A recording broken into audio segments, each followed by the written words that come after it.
আর দাহলে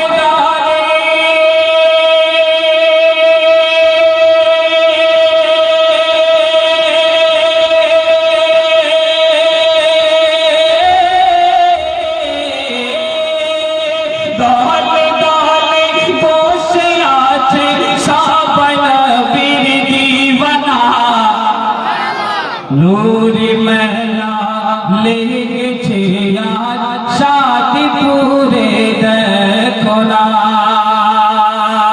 তারপরে শুনল আমি আমার প্রিয় বন্ধু হযরত মাওলানা লাল মোহাম্মদ ও আবু বকর সিদ্দিক আমাদের গ্রামে এই মাদ্রাসার পক্ষ থেকে ইনারা দুইজন রয়েছেন, আরেকজন শহীদউদ্দিন সাহেব রয়েছেন। তো সবার নাম নিতে না পারলে আমি দুইজনের নাম এবং পুরো সমাজকে নিয়ে আমি ছন্দটা লেখার চেষ্টা করেছি। একটু জোরে বলুন সুবহানাল্লাহ।